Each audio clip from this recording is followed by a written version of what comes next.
कुछ लोग ऐसे होते हैं जिनको कबाड़ घर का मतलब ही मालूम नहीं होता। वो पूरे घर को ही कबाड़ बना के रख देते हैं। मतलब घर नहीं हुआ, कबाड़ घर हो गया। कौन सी चीज़ कहाँ रखनी चाहिए ये तमीज़ ही नहीं होती है लोगों को। तो आज ऐसी ही जानकारी आपको देने वाली हूँ। कबाड़ कहाँ रखें कि वास्तु के हिसाब से कबाड़ घर का या कबाड़ गृह का या कबाड़ कक्ष का बहुत महत्व है। ऐसी चीज़ें जो हमारे डेली काम में नहीं आती हैं लेकिन उनको ज़रूरत पड़ती है, मतलब हमको उनकी ज़रूरत पड़ती है, उसको भी संयोजित करके सुव्यवस्थित करके जहाँ रखा जाता है उसको कबाड़ घर की संज्ञा बोल सकते हैं। लेकिन कई बार ऐसा होता है कि वास्तु की नॉलेज नहीं होने से ईशान कोण को ही, यानी भगवान की जो जगह है उसको ही कबाड़ बना दिया जाता है, उसको वास्तु की दृष्टि से भारी कर दिया जाता है, जो कि बिल्कुल मृत्यु तुल्य कष्ट देने वाली स्थिति होती है। इससे आपको बचाने के लिए आज का वीडियो बना रही हूँ।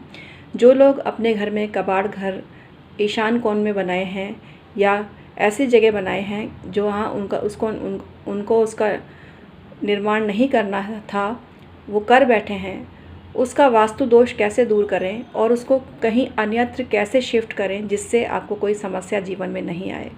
हाय everyone, my name is doctor Umashree. आइए आज का वीडियो प्रारंभ करते हैं। आज के इस कलयुग में जिनके पास बहुत पैसा है या पैसे की कद्र नहीं है, उनका एक ही मकसद रह गया है, दिनादन शॉपिंग करना। वो ऐसे में क्या खरीद लेते हैं, कहाँ खरीद लाते हैं, उनको होश ही नहीं रहता और ख़रीदने के बाद उस चीज़ की बेकदरी होती है और इस वजह से कबाड़ का ढेर लग जाता है। वो चीज़ें कुछ दिन तक तो काम में ली जाती हैं, लेकिन वो प्रयोग में तभी आती हैं जब वो जल्दी जल्दी काम में ली जाए।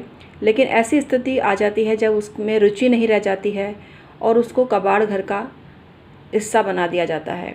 तो आज मैं आपको बताने वाली हूँ, ऐसी चीज़ों पे पहले तो रोकथाम करें, गलत परचेजिंग ना करें, जो चीज़ आपके उपयोग की नहीं है उसको ना खरीदें।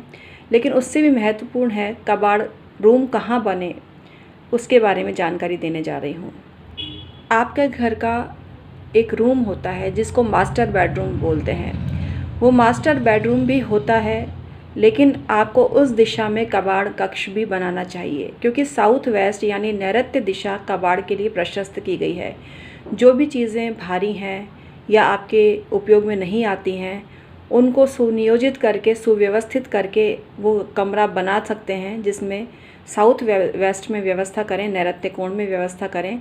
और ऐसी फ़िज़ूल की चीज़ें जो आपके यूज़ में नहीं आती हैं, वैसे तो फ़िज़ूल की चीज़ें घर में रखनी नहीं चाहिए। अगर आपके काम में नहीं आ रही हैं तो किसी को दे दें, लेकिन आप देना भी नहीं चाहते और सहेजना भी चाहते हैं तो इस एक ही विकल्प है, उसको साउथ वेस्ट दिशा में रख दें। साउथ वेस्ट दिशा में कबाड़ घर होने से आपको बहुत सारी परेशानियों से मुक्ति मिलेगी।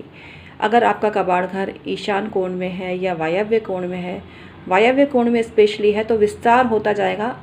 आप क्या खरीद लाएंगे, आपको खुद को ही होश नहीं रहेगा। इतनी सारी चीज़ें आपके घर में एकत्रित हो जाएंगी तो आप हैरान परेशान हो जाएंगे। तो अगर आपका कबाड़ गृह वायव्य कोण में है यानी नॉर्थ वेस्ट में है, तो उसको तुरंत शिफ्ट करके साउथ वेस्ट में शिफ्ट कर दीजिए। इससे आपको समस्या से निजात मिलेगी। कबाड़ कक्ष अन्य कक्षों की तुलना में छोटा होना चाहिए। अगर उसमें आप ब्लैक पेंट कराते हैं तो बहुत शुभ होता है। उसके दरवाजे पे भी ब्लैक पेंट कराएं तो आपको बहुत फ़ायदा मिलेगा और आपकी ज़िंदगी से नकारात्मकता ख़त्म हो जाएगी। कबाड़ कक्ष में कभी भी पानी नहीं रखना चाहिए। जहाँ कबाड़ होता है वहाँ पानी निषेध होता है, पानी का प्रयोग उस जगह नहीं होना चाहिए। पानी की बोतल इत्यादि भी उस जगह ना रखें। कबाड़ रूम को या कबाड़ा आप जहाँ रखते हैं उस कमरे को किराए पे तो भूल कर भी नहीं देना चाहिए। आप छत पे कबाड़ खुला ना रखें। अगर आप साउथ वेस्ट डायरेक्शन में छत पे कबाड़ रखना चाहते हैं तो वो भी आपके लिए श्रेयस्कर नहीं होगा, क्योंकि कबाड़ किसी को भी दिखता हुआ नहीं होना चाहिए। कबाड़ में लोह लक्कड़ या वेस्ट मटेरियल आते हैं, तो उनको आप ऐसी जगह रखें जो कबाड़ कक्ष में आपको रखने लायक है, ये चीज़ें रखने लायक महसूस हों। लेकिन साउथ वेस्ट आपके छत का जो कोना है वहाँ भारी तो कर सकते हैं, उसको ऊंचा भी कर सकते हैं, लेकिन कबाड़ खुला हुआ उस जगह नहीं होना चाहिए। अग्निकोण यानी south east direction of your house, उसमें रसोई श्रेयस्कर होती है, भूल कर भी रसोई साउथ वेस्ट में नहीं बनानी चाहिए। साउथ वेस्ट में रसोई होने से वेस्ट बहुत होता है घर में, और इतना वेस्ट नहीं होना चाहिए। आपको चाहिए कि साउथ जो ईस्ट डायरेक्शन है उसमें कबाड़ रखते हैं तो आग लगने का खतरा पैदा हो जाता है, तो इसलिए सावधानी रखें। और अग्नि से संबंधित इक्विपमेंट आप अपने घर में रखते हैं, अग्निशमन यंत्र आप अपने घर में रखते हैं तो आपकी सुरक्षा होती है। लेकिन इसके बाद भी आपको अग्निकोण में कबाड़ नहीं रखना चाहिए। कबाड़ जहाँ रखा हो वहाँ कभी भी कोई पवित्र पुस्तक नहीं रखनी चाहिए। पवित्र पुस्तक को कभी भी कबाड़ में नहीं रखना चाहिए। कबाड़ का जो कमरा होता है वो आपकी ज़िंदगी में अहम भूमिका अदा करता है। अगर आपका कबाड़ सही जगह पे रखा हुआ है, आपका साउथ वेस्ट भारी है, तो आपको कोई समस्या जीवन में नहीं आएगी, ऐसा आपको मानना चाहिए। वैसे तो मैं सलाह दूंगी कि कोई कबाड़ आपको इकट्ठा करना ही नहीं चाहिए, इसको बेच दें कबाड़ी को।